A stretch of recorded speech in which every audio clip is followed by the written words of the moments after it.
Last week we began talking through the Proverbs on laziness, and just a quick review because we still have a lot of material to go through. There's so much here. But Proverbs teaches very plainly that the lazy man is a fool. And remember, there is a moral component to folly. The fool is unrighteous, he is wicked. So Proverbs 15:19 says the lazy man is a sinner. These two, folly and sin, folly and wickedness, folly and unrighteousness, they are synonyms in Proverbs, reminding us that foolishness is not, again, just a matter of differences of choices, or maybe he could have done something better. It is a matter of right and wrong that we're delving into. And then we saw two major verses. Proverbs 18:9, he who is slothful in his work is a brother to him who is a great destroyer. Laziness is akin to just coming in and just wreaking havoc and ruin. It's destructive in and of itself. The lazy man will not plow because of winter. He will beg during harvest and have nothing. So the lazy man, because of the difficulty and the discomfort of plowing in the wintertime, when it was the proper time to plow, just a quick reminder, we're dealing with a different harvest cycle in the Middle East than we have here. So they would plow in the rainy season. It was a little bit cooler, certainly much wetter. In December, November sometimes January, they would plant, and they would then reap their wheat and barley in April and May. And so, because of the discomfort of the winter, he would not plow, he would not sow, and so what would he harvest? Nothing. That's it. He's going to have hunger, misery, deprivation, but certainly no food. So we have several descriptions of the lazy one, and this is where Proverbs ends up taking a little bit of time thinking through, because so many vivid descriptions of the lazy one that his path is through a briar patch. So he makes his life unnecessarily difficult. His laziness makes things harder than it should be. He buries his hand in the bowl and will not raise it to his mouth again. So he is so lazy, he is exhausted by doing the basic necessities. He's too lazy really to do anything. He wants everything spoon-fed to him, which ties in with the next one. He covets greedily all day long. There is a deep desire in the lazy man. The lazy one is not always, I would say not often, just doesn't want anything. He wants a lot. He wants somebody else to come feed him. He wants somebody else to give him the stuff he wants. He doesn't want to work. He wants comfort and ease, but he wants all the stuff you get from work without working from it. And it is deadly. It is destructive. Proverbs 21, I believe it is the one that tells us he is killed by his desire. It's destructive to his very soul. We saw last week he claims there's a lion in the street. He can't get up and go to work. He can't go plow the fields today because there are lions roaming around. He's making ridiculous excuses, and maybe he did see something brown and furry run past his window, and he exaggerated that little dog to become a great lion. I can't go out and work today. I'm going to be eaten alive if I go out to work. And so he comes up with excuses that right-thinking people know are ridiculous. But he treats them as if they are valid. And he makes these excuses so he doesn't have to work. Proverbs 10, verse 5, it says, he who gathers in summer is a wise son. He who sleeps in harvest is the son who causes shame. So the lazy one is one who dozes when he should be working. So again, this growing cycle over there, early summer is the time to harvest. So it's beginning to be the hotter, the drier season of the year. And that's the only time you have to harvest. You can't wait till it's cooled down again and then go harvest. I mean, I don't think any of us are farmers or even particularly hobby farmers, but we all understand, even from basic gardening, watching Green Acres on TV or something, we understand you can't leave the produce on the plants. You have to go harvest it when it's ripe, and you won't get to decide. We have no control over when it's going to ripen. We know roughly the season of the year. We know, as the particular growing season goes along, we know, when it's going to be getting ripe. But that's it. When it's time to harvest, it's time to harvest. And you have to harvest until the harvest is done. In the lazy one looks at the harvest and goes and takes a nap and dreams about having a barn full of wheat and barley. He also does not roast his own game. Proverbs 12:27, another very vivid one. So it says that the lazy man does not roast what he took in hunting, but diligence is man's precious possession. So in this case, he has gotten something. He has gotten enough ambition to go out and hunt. He has taken game, and then he doesn't do anything with it. So he had that one day of ambition.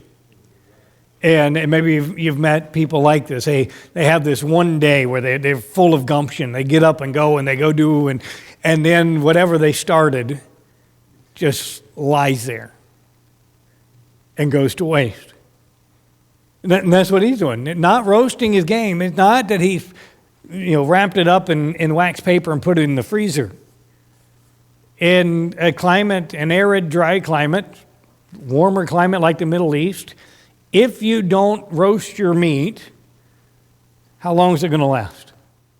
A few days, maybe? Not long. And even after you do roast it, you don't have much time. You've got to eat it then. There's not many options for preserving it long term. And so what he's doing by neglecting this, by not finishing, not following through, is he is being a brother to a destroyer. He is letting this, which is good, rot. He might as well it wouldn't have been a deer he shot probably, but he might as well just have shot the deer and let it lay in the woods. At the very least, he would have fed the ravens and the eagles and the coyotes. But instead, he brings it in and he lets it rot. And it's incredibly and completely wasteful. He also leaves fertile ground unplowed. So Proverbs 13:23, it says, much food is in the fallow ground of the poor. Well, this is a complicated proverb I don't have time to delve into here. But one of the things that he is saying about this, because he goes on and talks about justice and injustice a little bit, but part of what he is saying is there are those who are poor because of their laziness, and there's ground that's ready to be plowed, ready to be planted. It's not that, in this particular example, it's not that he is doing without because somebody's come and taken it from him. It's not that he is overburdened by taxes. It's that simply that he has not done the work. He has left the ground unplowed.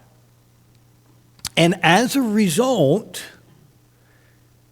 there's loaves of bread that are missed. Much food is in the fallow ground. If he had gone and planted it, he could have had enough maybe to get him through the winter. But he didn't. The lazy misses, because of his laziness, misses opportunities for good and necessary profit. We also see that he sleeps through life. Proverbs 19:15, and this is one where the vividness is a little bit obscured, but it says laziness casts one into a deep sleep.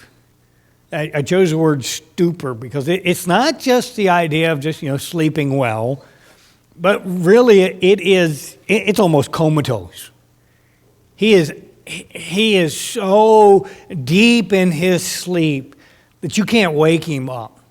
And so he's almost sleepwalking through life, or simply sleeping through life. And it is laziness that is throwing him into this sleep, that he's so desirous of ease that he can't even wake up enough to know that he's missing the opportunity to go plant.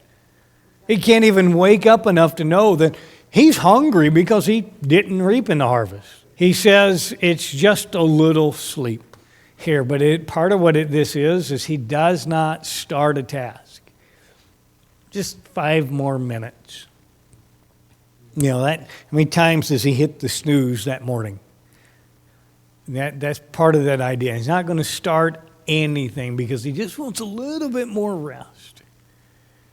And he turns on his bed like a door on its hinges. And this is probably my favorite depiction in all of the Proverbs of anybody, actually. This is just, to me, he swings back and forth and back and forth and back and forth. He turns on one side, turns on the other, turns on one side, turns on the other. And he won't even, and part of what's, again, the English kind of hides it a little bit, just you can't really translate it, but part of what's being, the language Solomon uses in this is he only turns when somebody pokes him. Just like a door, the door doesn't just swing on its own. Somebody has to push it for the door to start moving. Somebody comes along and pushes him. He's, 5 more minutes, and he rolls over. Come along and push him again. 5 more minutes, and he rolls over. That's the idea. This back and forth, and somebody, whenever you pester him, he rolls over. He will not get out of bed. And remember, we talk about the Proverbs. He uses specific examples of general principles. We call people couch potatoes. All of these things about being in bed certainly applies to somebody who will not get off the couch, or get out of the recliner. It's not the specific location, but the general habit. I mean, just, one more TV show. Now he's binge watching, and Netflix says, are you still watching? Are you alive? Are you even breathing out there? And yes, I'm alive. Keep watching. I'll keep watching more. And it's that idea of just not doing anything, just a little bit more of ease, a little bit more comfort. I know I should do that, but part of what this points us to is procrastination is laziness. It's not just the utter refusal, but that even I'll do it later. I could do it now, but I really don't want to, so I'm not going to. And I'm defining that carefully because there's always things that we put off because I just can't. I've got to do this. I can't do that right now. But there are many times there are things we can do right now and just, I don't want to do it. I'll do it later. And that, at the very least, can become the entryway into this full-fledged laziness. But what Proverbs it points us to is just do the work when it's time to do the work. And don't put it off. Just do it. Or actually, the summation of all of this is the lazy man desires the rewards of hard work, but will not work hard. Let me read you Kenneth Aitken, decent little commentary on the book of Proverbs, but he describes the lazy man, the sluggard. Let me read it for you. It's a great description, I think a great summary of everything I've been trying to say. He says, the sluggard's day follows a well-worn routine. It begins naturally enough in bed. That is where he feels most at home. The early morning noises outside his window waken him and tell him it is time to get up. But he is hinged to his bed, and with well-oiled movements, he turns over and back again and over again, all the while sleepily muttering, 5 minutes more, just a little longer. The sluggard's 5 minutes before he does anything is usually interminable. But even he has to get out of his bed eventually. So next we find him up, if not exactly and about, looking out of his window, contemplating what is left of the day and the work to be done. He will swear blind to his dying day that he really did see a lion. And what better reason can a man have for staying at home and not going to work? He decides instead he may as well enjoy a leisurely meal. He makes a promising start, but he gets his hand into the dish. But it is such a wearisome business getting the food into his mouth. So either he gives up or needs a nap afterwards to get his strength back. Late afternoon may find the sluggard sitting on the doorstep, watching the world go about its work. He is on hand should folk need an errand run, but they would be well to do it themselves. That way they will spare themselves a lot of irritation, for the sluggard will just dilly-dally around until he forgets what he was supposed to do. That's what we're talking about. That's what Solomon is talking about with the lazy one. This is one of the two specific examples that you should have come across if you were reading a proverb a day this week. Proverbs 24, go ahead and turn there. In verse 30, we have the description of the lazy man's field. Proverbs 24:30, he says, "So I went by the field of the lazy man, and by the vineyard of the man devoid of understanding." And just notice in the parallelism, the lazy man doesn't understand. So I know Jim was joking, but this is one reason we legitimately do not idolize the lazy man. Because his life looks comfortable, but it is a life of stupidity, of folly, and of sin. So we go back, he goes on and he says, "And there it was, his field was all overgrown with thorns. Its surface was covered with nettles. Its stone wall was broken down.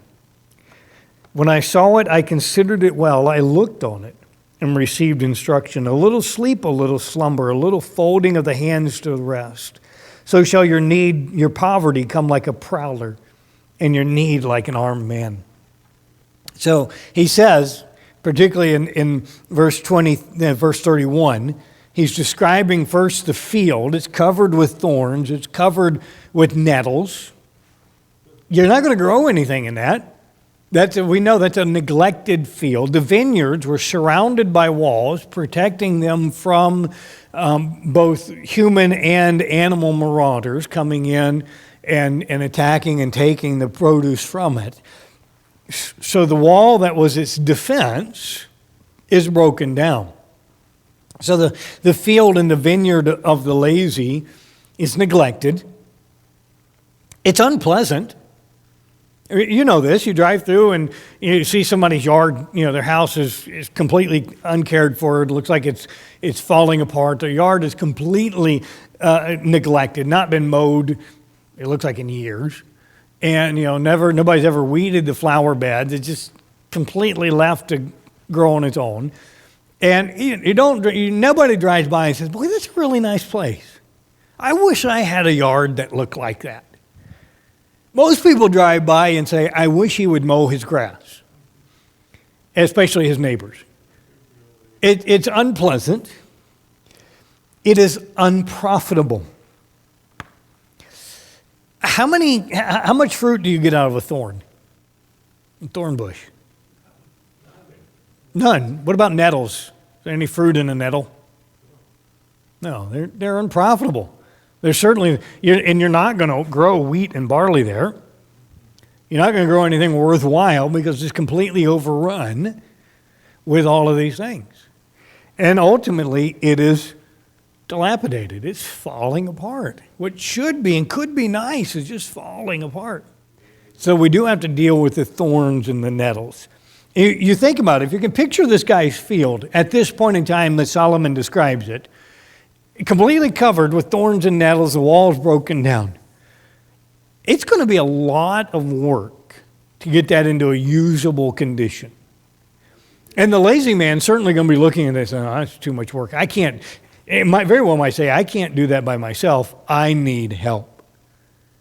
And yet, if we touched on last week, if he had been keeping it up, If he had been, as it'd be a little hole in the wall, if he would go and repair it then.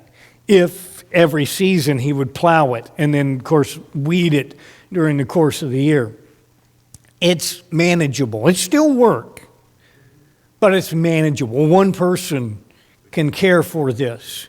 But by his neglect, it has gotten to the state of such disrepair that it's going to take a Herculean effort to clean it up, which of course is often going to be beyond the lazy man.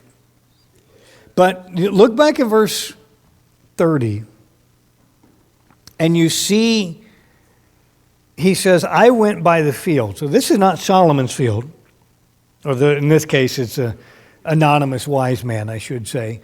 I went by the field of the lazy man and by his vineyard. Verse 31, when I saw it, what did he do? Verse 32. When he saw it, what did he do? He considered it well. When he looked on it, what did he do? He received instruction. Part of the lazy man, the lesson of the lazy man is that we learn from him. Is that the wise are going to look at the consequences of this guy's laziness, and they're going to be thinking carefully about what is seen. And if I want to ask you a raise of hands here, but if you've ever been in the house of a hoarder, a full-on stuff stacked floor to ceiling, walking through narrow aisles of stuff or literally over piles of garbage. If you've ever had to, I've had to clean up a couple of those, and it's disgusting. It is so wasteful and so unnecessary. And inevitably, to help with something like that or anything close to that, I come home and think, all right, we need to get rid of some junk in our house. We've got too much stuff. But there is wisdom in looking and saying, I don't want to live like that. And you don't say, I'm going to solve that problem by, I'll rent a storage unit and then stuff everything in there, or I'll just, only slightly overfill my house. You solve your problem by saying, what started all of that? The person didn't set out to say, I want to fill my room with 100-year-old newspapers that are of no value to anybody. They started out like, there's a lot of issues going on, so I'm oversimplifying the problem of hoarding, but they started out by saying, that is too precious to me to give up. And so they just keep clinging to stuff and clinging to stuff and clinging to stuff. In this case, their desire literally is killing them. The fungus and the mold and the rot and all of that stuff is not doing them any good at all. Their house and life is crushed down by all of this stuff. And they'll look at it and say, well, the start of this, at least in part, is an unhealthy and improper desire and attachment to stuff.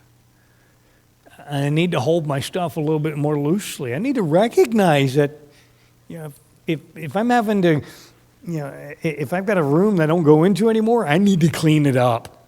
I shouldn't just shove more stuff into it. I need to recognize when this is getting to be a problem and I need to deal with stuff instead of pushing it off for another day. That thinking carefully and look and say, they're not weeding their field, they're not plowing the field, they're not repairing the wall, and look where it got them. And learning the lessons from that. And we said you receive instructions from others' consequences. Wisdom, I know this is not directly related to laziness, but wisdom looks and sees in the paper, okay, these people got speeding tickets and fines. I'm going to learn a lesson from their consequences. I'm going to go buy a radar detector. I'm going to learn to practice wisdom. I'm going to see what happens with the end of somebody else's life. Then we talk about this with drugs, and you maybe you remember the commercials, very famous commercials from the 80s. This is your brain on drugs. If you've seen the commercial, you can picture the egg in the frying pan. But part of what it's doing is so there's the consequences Learn from the consequences. I remember seeing, as a young teenager, I remember meeting guys that were just completely baked because of the drugs they had done in their teens. They knew nothing. They could barely function. Not because they were still using, but because of what it had done to them. And learning from those consequences, I don't want to look like that. I don't want to be like that. I don't want my life to end up that way. That's what wisdom does, and it looks at the consequences of others' lives and say, no, I'm going to stay away from that. I'm going to make the right choice. I'm not even going to set my foot on the path to that. I'm not going to have anything to do with it, but I'm going to turn aside and go in the way of wisdom. The lesson of the lazy one is that a preference for sleep leads to unexpected poverty. Unexpected to the lazy one. I think we need to put that in there, because the people standing outside say, well, yeah, we knew that was going to happen. But the lazy one doesn't recognize it. It says that a little sleep, a little slumber, so shall your poverty come like a prowler, and your need like an armed man. So this man is mugged by poverty and never saw it coming. It snuck up on him and hit him in the back of the head and ran off with his wallet. That's what he's saying. That for the lazy guy, that's what happened. I don't know how that happened. It was just a little sleep. I wasn't up at dawn with everybody else, but it doesn't matter. You don't have to be up that early. You can.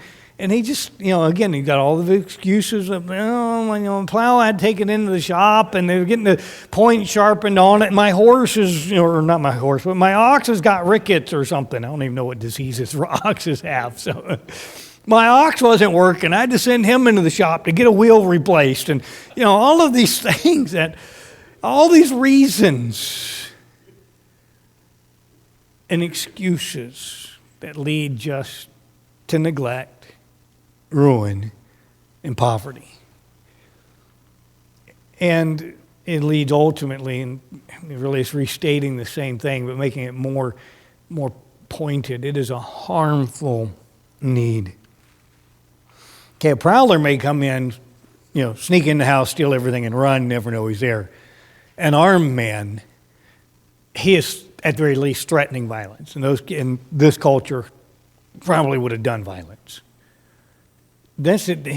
Solomon's using, or the wise man here is using, language that's building up. He starts with a prowler sneaking in and stealing. He ends with an armed man who has harmed you. This is just not, I'm not eating steaks every night. I'll have to have hamburger tomorrow night. This is starvation. And in this culture, the things he's using, we're dealing with starvation. This is a subsistence culture where you grow and what you need for the year. You live on what you've grown. You don't have anything extra hardly. You have a little bit set by to plant for the next year so that you can have another year of living. That's it. There's no extras. There's not a lot in the bank. There's really nothing set aside for a rainy day. It is just, I've got to make it through this year. And I have just enough. And so to neglect this is to bring about a real risk of starving to death. This is a harmful need. And we live in a culture where work is evil. Work is not often seen as a really good thing. It's a necessary thing, but it's not a good thing. The Bible presents a different perspective. The Bible does present work as a good thing.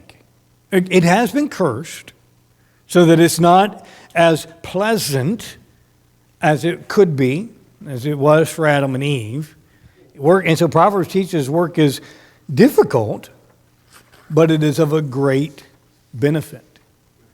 And I'm just going to mention these. But Proverbs teaches us work is profitable. We Say, okay, there's obvious here. I go even our culture now. I work, I get a paycheck. I can see monetary profit, even after the government's got their hands on it. I still have some little profit left over. There is profit in work, and there's more than just monetary profit in work. It is beneficial for us to work. Work supplies one's needs.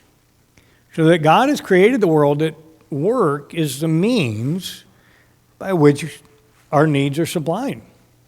God did not create a world, even in the Garden of Eden, where Adam and Eve just laid around all day and, fruit fell off the tree into their open mouths. He placed them in a garden to tend, to keep it. And so God has created a world in which we have responsibilities and we have things that we do to meet our needs. And so the work is good for that purpose. Work is good in that it does supply good to us.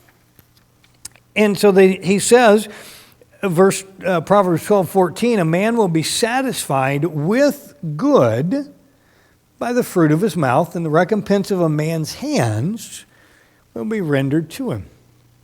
A lot going on in that proverb, but part of it is that there is good that comes to us by the work of our hands.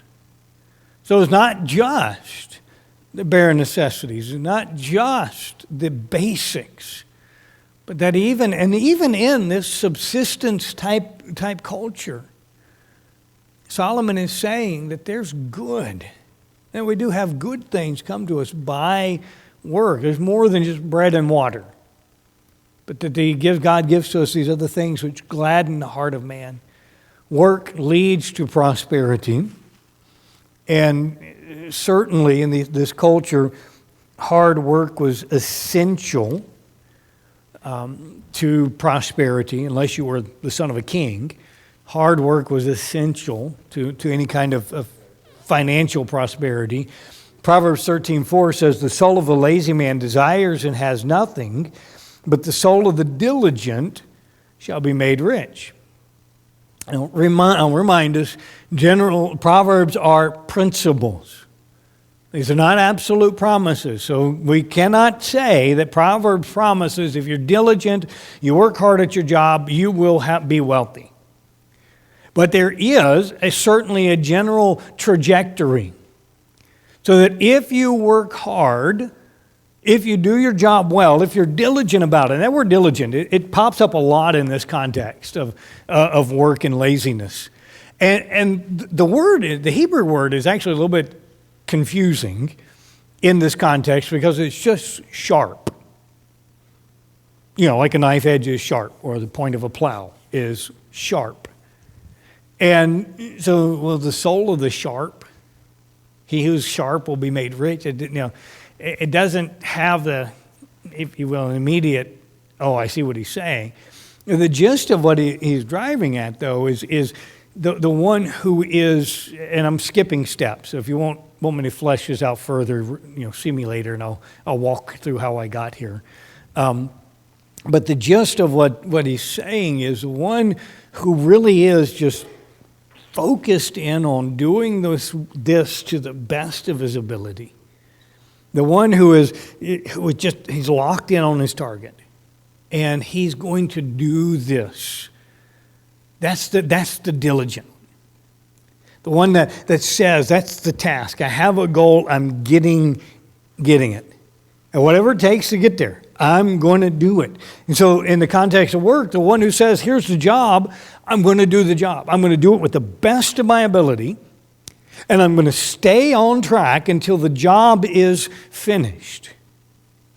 And in some cases, because there are ongoing jobs. It's not like a harvest where you reap and then I wait till next year and do it again. There are many tasks where it's an ongoing profession. So the diligent one in business, the one who is buying, he's trading and bringing in goods to his shop, and the one who is diligent to be bringing in the best goods he can find, to be improving his goods, to be improving his trading with others, so that he's the one that's meeting the ships first thing in the morning to see what goods they're bringing in. He's the one that's dickering for the best possible deal. He's the one that's searching out the best seamstress in town, and he is hiring her to make all of the clothing that he is selling. That one that is just locked in on, I'm going to provide the best product I possibly can. He's the one that is prospering. There's another proverb that talks about the diligent one will stand before kings. He's not going to be unknown. There's going to be, but because he has been working at, his profession. So he at 4 years old started playing the lyre. And then we got to be 12. He graduated to the electric lyre. And then he began to, learn all of these things. But he kept practicing and kept practicing and kept practicing and kept practicing. Every single day he would stick at it. And he learned all the famous riffs so that he was imitating all of the great lyre players and the bands that were out there. He had their posters on his wall, and he was learning all about what it means to play this thing. He's one that's going to progress. And even he may have less natural skill than the other guy, the one that's just laying around playing video games all day. Proverbs 21 says it supplies abundantly, both for self and others. So there is part of the good of work is that it enables us to give to others. Paul says something similar in Ephesians chapter 4. Let him that stole still no more, but rather let him labor with his hands, that he may have to give to those who need it. And part of the good of work is that we have an excess that we can use to minister to others. And then it should, in that same vein, should lead towards generosity. Good work, hard work, should lead us to a generous spirit, not a selfishness. We understand work and possessions. I haven't touched on this directly, but as we've been going through this, there is a view of things, a view of riches that laziness has and that work has. And that wisdom teaches us to view this wealth rightly and thinking about it properly. And part of the way that we think about wealth is it's not mine just for me to hoard up and collect as much as I possibly can simply for the satisfaction of having it. But rather, a right view of wealth teaches us this is entrusted to us to minister to those who have need. Now, before I get to the application, a question came up last week, and I want to pause and try to give us a working definition of laziness. I think Carolyn asked, what about when you're sick, you're not feeling good? So what if, I was talking about sleeping, laying around instead of working. And answering that question, we've already said work is good. Does God require men to work 7 days a week? No. Yeah, he had provided, we see in the Old Testament, the provision of a Sabbath day. What work were the Israelites allowed to do on the Sabbath? Yeah, they said no work. No work at all. If you remember the book of Exodus, I think it was in Exodus, there was a man that they ended up stoning to death because he violated the Sabbath because he was out picking up firewood on the Sabbath. So you have, certainly a model. We're not under the Sabbath requirements like the Old Testament Israel was, but it does not mean that now because we're under grace, we work 7 days a week and we don't get any day. We should never take any day off.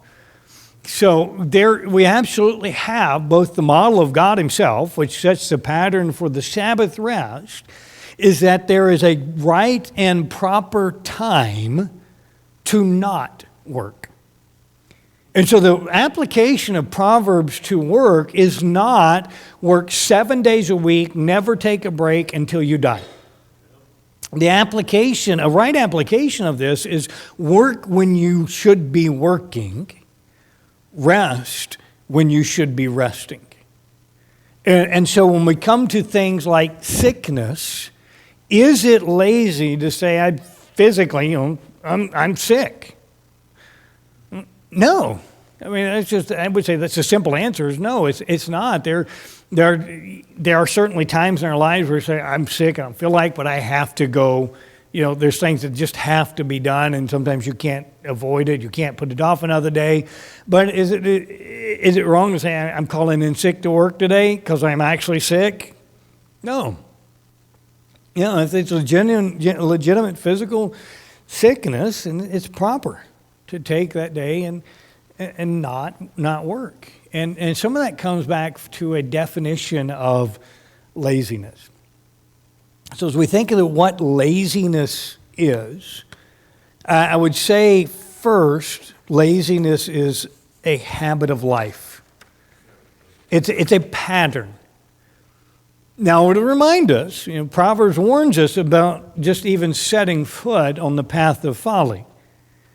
And so you can't say, well, laziness is a pattern, so I'm just going to be lazy, today. I know I shouldn't be. I know I got all these things I need to do, but I'm going to be lazy today anyway. It's okay. It's a pattern. I'm only doing it once. The problem with that pattern at one time, very easily we set a foot on this path and we begin to walk it, and it leads into this habit of laziness. And so it's not, the fact that laziness is habitual should not be used as a justification for inappropriate laziness at any time. But it is habitual, so that addresses a lot right there. It accidentally slept in this morning. Should I somebody be confronted with my sin of laziness? No, probably not. It's just a one-time thing, it happens. Is it a habit? That's the question. The other thing is it's neglectful of that which is necessary. It neglects the necessary. And I know I stressed this a couple weeks ago. We talk about laziness. People are busy and can be busy about nothing, about doing unimportant things. So somebody can be cleaning their house and be lazy because they actually should be at work. Or they actually need to be out splitting the firewood because it's the middle of summer. Now's the time to split the firewood. They're cleaning the house because they like cleaning the house and they don't like cutting firewood. Laziness neglects the necessary.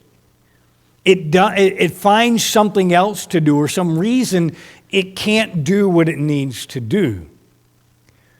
And it leaves that until it can't be done or until they're depending on others to do it for them. Laziness ultimately has a wrong view of stuff. Laziness thinks, I deserve ease, I deserve rest, I deserve comfort. And of course, I still deserve plenty of food and a nice warm place to live, and I deserve a comfortable bed. Laziness, the word in Proverbs, is desiring, it's coveting. It wants all of these things. So we're talking about laziness. It is a heart issue. It's not merely a behavioral problem. It's a heart problem of a heart that has been corrupted by desire so that it's expecting to be fed, to be cared for, without doing anything. There's nothing wrong with having and enjoying the good things. It's what we do with that and the desires we have towards them. If I desire the good things, but have refused to work for it, if I desire the good things as an end to itself, and if I think I deserve the good things, and that the fact that I am here on this earth means that everybody else owes me this stuff, or that somebody the government or some nebulous entity owes me this stuff. That's what I mean by deserve. Not I've worked and earned it, but that my mere presence, because I've blessed you with being here, you owe me. You should pay me in all the things that I want. That's what I mean by deserve. Thinking that I don't have to work for it. It's owed to me. The world owes me all these things. That's part of laziness. It has a wrong view of things. And it comes from a covetous heart that earnestly desires ease above everything else. Observe what happens to others to learn wisdom. We already mentioned all of that. We look and see the consequences to others to learn wisdom. Do the proper work at the proper time. And then do not idolize idleness. And I end with that one because it's easy for us to do. And we do live in a culture which idolizes this. The dream life for some seems to be, I'm going to spend all my time playing the latest video games. That's my life. I can just play all the video games, and I know there are guys. And my wife goes to work, so I can stay home and play video games. And for some, that's the dream. And it's not a biblical dream. And it doesn't end well. And I know your wife doesn't like that dream, if that's the dream. And so we cannot take laziness, idleness, and treat it as if it is the end all.